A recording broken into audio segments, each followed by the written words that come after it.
Salut à tous. Aujourd'hui, dans notre mystérieuse histoire, et pour notre hors-série numéro 3, je vous fais découvrir la forteresse flottante d'attaque de Napoléon, en 1798. Le sujet de cette émission est extraordinaire. On va se régaler.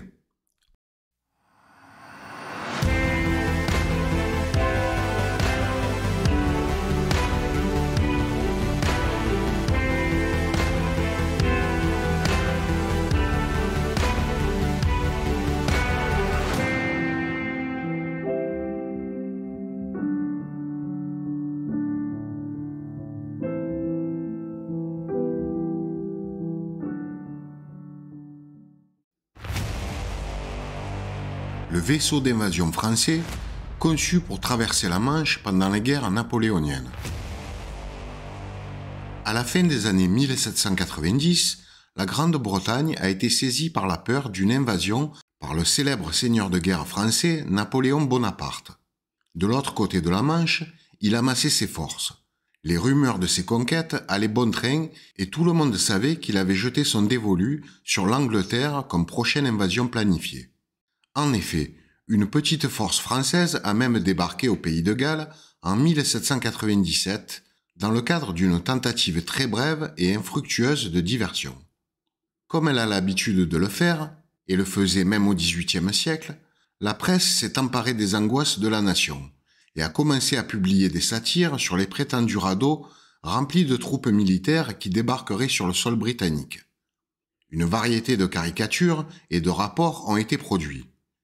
Les radeaux représentés étaient tous grands et capables de transporter un très grand nombre de soldats, avaient une certaine forme de fortification au milieu et utilisaient des pagaies éoliennes comme propulsion, des moulins à vent. Tous ces rapports parvenaient soit d'un prisonnier de guerre, soit d'un visiteur récemment venu de France, pour leur donner une certaine forme de crédibilité. Les radeaux sont rapidement entrés dans l'imagination du public et sont devenus un moyen de dépeindre la menace d'invasion d'une manière comique, alimentée par l'amour de la Grande-Bretagne de se moquer des Français, et peut-être aussi comme une prise de position provocante contre ce qui devait être une menace très réelle et imposante. En fin de compte, cette invasion n'a jamais eu lieu et les espoirs de Napoléon anéantis par Nelson à Trafalgar. La description ci-dessous dit: une vue du radeau français vue à Saint-Malo, en février 1798. Allez comprendre. Une représentation exacte d'un radeau et de son appareil tel qu'inventé par les Français pour leur projet d'invasion de l'Angleterre.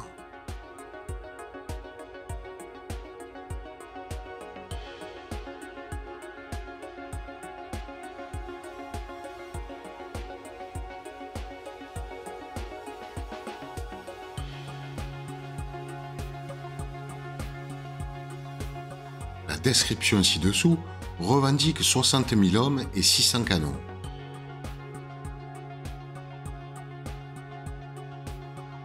Une nouvelle machine, ou radeau, pour couvrir ou protéger le débarquement des Français lors de leur invasion prévue de l'Angleterre.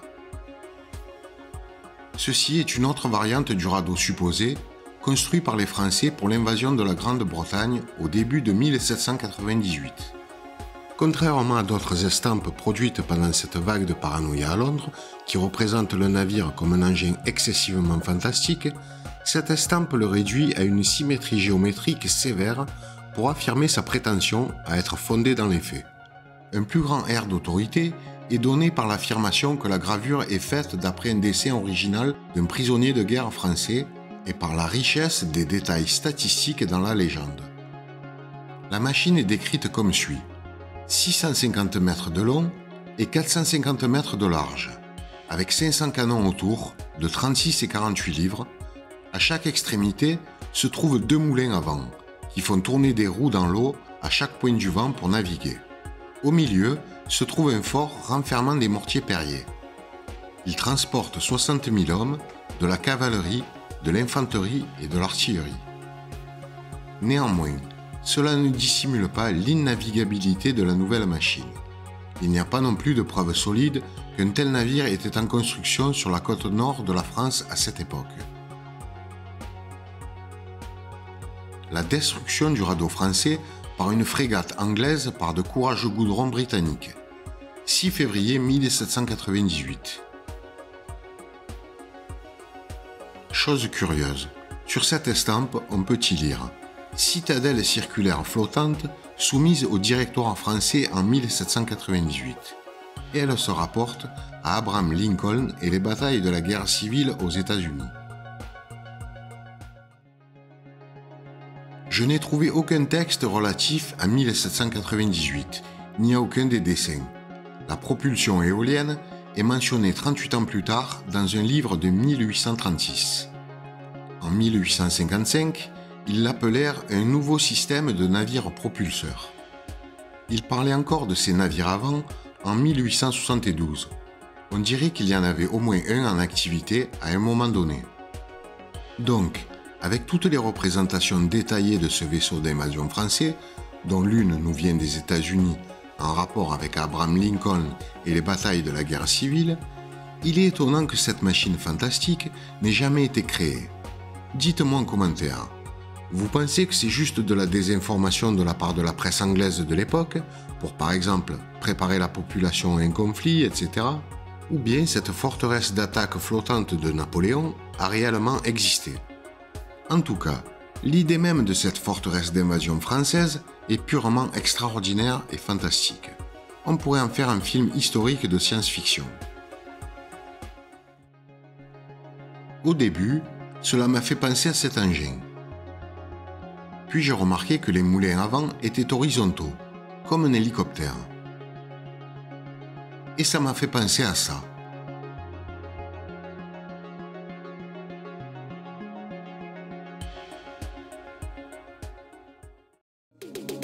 Vous avez aimé cette émission?